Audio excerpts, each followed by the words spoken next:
Hello, my name is Vishal Teckchandani, and today I'm here talking to Michael Drew about FinCEAR's major research project, the Retirement Risk Zone. So Michael, can you talk to us about what the Retirement Risk Zone is? Certainly. The critical ages are probably from around 50, 55 years of age. That lasts, say, 10 or 15 years of our accumulation savings phase.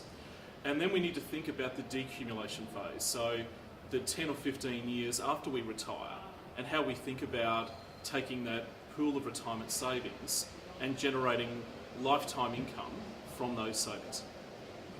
The first report talks about sequencing risk. What is sequencing risk and why does it matter?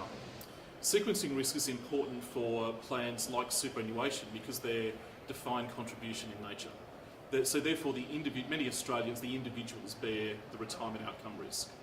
So sequencing risk is the path dependency or the ordering of returns and how that impacts on your retirement nest egg.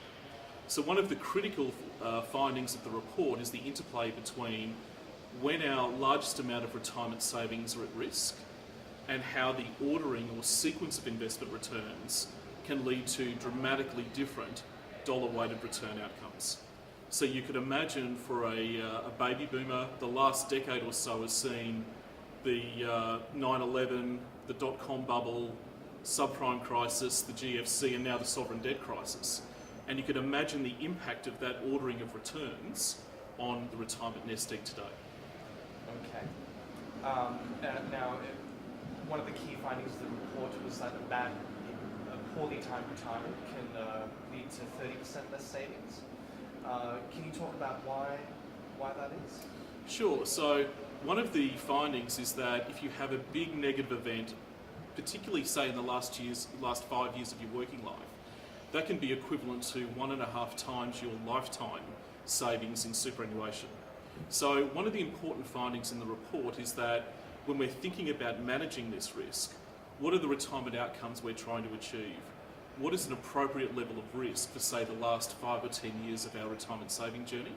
How do we think through the vagaries of a large portfolio size and, if you will, the roulette wheel of investment returns? That's really the core of the research.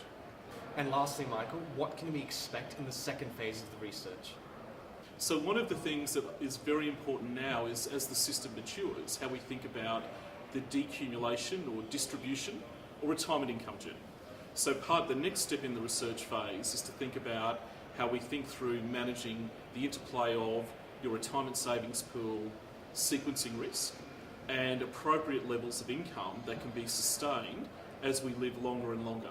So there's a number of things that the future research considers around longevity risk, sequencing risk, and thinking about the sustainability of retirement income. Okay, all right, Mike, thanks so much for joining me today. Thank you.